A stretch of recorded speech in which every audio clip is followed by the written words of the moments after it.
At this point, P, ever seeking to enhance his brand, goes after Snoop Dogg. So what's the problem?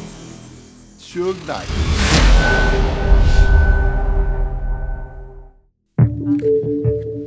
I've been up, I've been down, but I'm still here. So it's my job to keep that on top of the rap game. Ever since we've been in it, we've been on top, so I can't let us fall. Years don't get much more emotionally trying than the one Snoop Doggy Dogg has just gone through. Surviving a murder trial. Not guilty of the crime of murder in the first degree. Splitting with his former partner and producer, Dr. Dre. Watching his friend and fellow rapper Tupac Shakur die of gunshot wounds. And now seeing the head of his label, Suge Knight, go to jail. My business was garbage back then. Death Row Records. I let them control everything because I trusted them and I felt like they wouldn't do me wrong. They put me in the game. Everything was in Suge Knight's name. Business account was his account. Manager was his wife. Imagine all of that shit being twisted up like an octopus. On top of that, I was being just disrespected, like, oh, he's whack, oh, he's washed up, he ain't what he used to be. All of that. Felt like I was on my own. With so much drama in the LBC, it's kind of hard being Snoop D-O-double-G. And that's when Master P stepped in and gave me a better situation. I respected Snoop as an artist. I was a fan. I felt like Snoop needed a team. I said, man, you need to think about No Limit. He looked me dead in my eyes, and I knew that he was serious because, to me, Suge and Master P were the same kind of people. Probably sell about 10 million this time. Two brilliant, business-minded, Fortune 500 guys from the street. But Suge became too invested in hood politics that brought the business down. You know, we represent down south hustling. Master P got the same energy from the hood and took it to another level. No Limit, independent. Black on. I told Snoop, we the biggest company in the world now. If he needed a home, why not be with us? Mystikal had a song called Gangsta Shit on his album, and he wanted me on it. And I was like, man, look, what you need? And I told him I wanted $3,500, because I was broke and I was just like, could he get some money? P gave me a check for $35,000. All right, he put another zero on that motherfucker. It's my kind of nigga. And then he would ask me what I was doing next, and I was about to do an album called Death Row. He was like, hold on, bro, you don't need to do that. Give me a few days, let me figure it out. We said, yeah, put this in your pocket. Get your family together. Let's do this music. But the problem is, he was signed still with Suge. Everybody at that time was deadly afraid of Suge. Death Row Records mastermind Marion Suge Knight has been in lockdown for violating state probation by beating the hell out of some guy at a Las Vegas casino. Suge was in jail, but that doesn't mean Suge is not still coming after you. I was death row to the end, but I started feeling like they was out to get me. And the gang violence situation that's connected to death row is deadly. These dudes do not play. Death Row had to sell Snoop to keep the business rolling. No Limit, we could make a business move like that. I remember saying, "Are you sure you want to deal with Suge?" He's like, well, he's got guns, we've got guns, who cares? I've never been afraid of no man, you know. So P goes to Mule Creek Prison.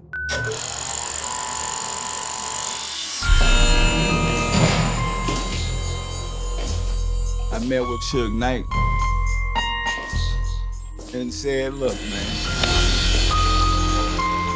what you want for Snoop? I heard that you got a deal on the table.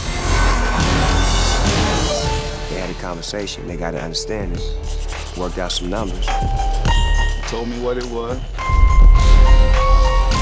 and I put an extra $200,000 or $300,000 on it. And that was it. What was the number?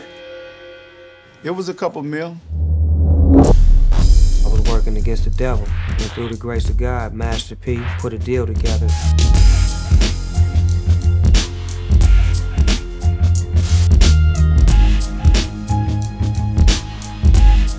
I signed, they signed, Suge signed, and it's official like a referee with a whistle. Snoop Dogg's a No Limit soldier.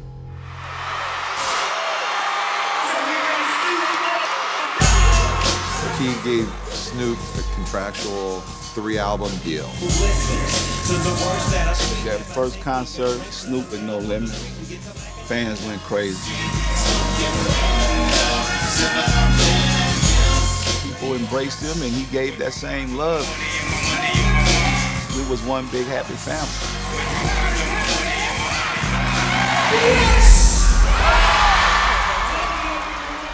No Limit could offer a family foundation for him and take his career to the next level and do it the right way. So the next level was the house and the country club. In the gated community in Baton Rouge, it was where the governor lived at. The crime rate was 0. Protect the merchandise. I was the merchandise. But the power structure of Baton Rouge did not like the fact that P was there. They tried to stop me from buying houses back then.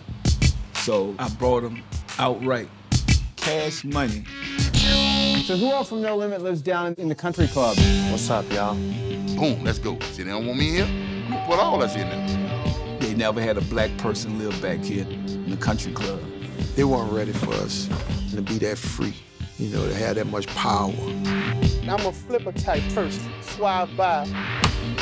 I was the personal banker for Master P and No Limit Records at that time. If you were on No Limit Records, you were getting a house, and the deeds were in those artists' names. It just come with the job, you know? You were getting money in the bank.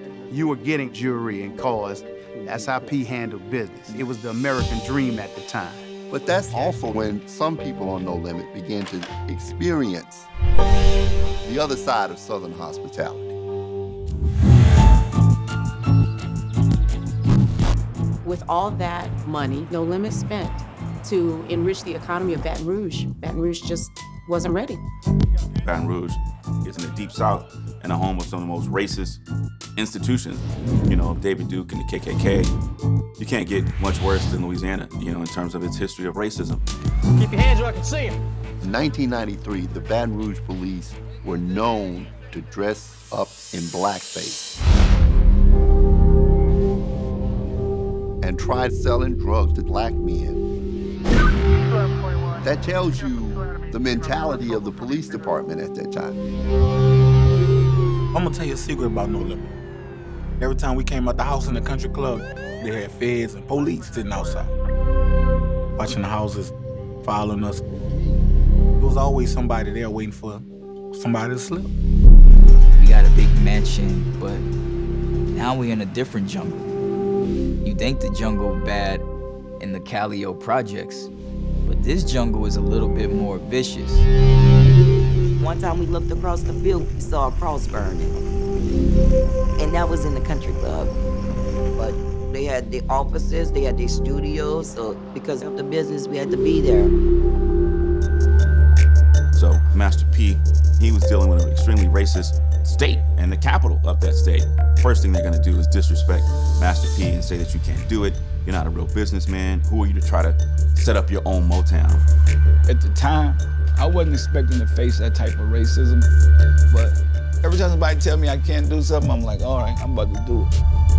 I'm gonna grow this, and the profits are gonna come back to us, and we're gonna make more and more music, bigger and bigger movies all around the world. And for her son,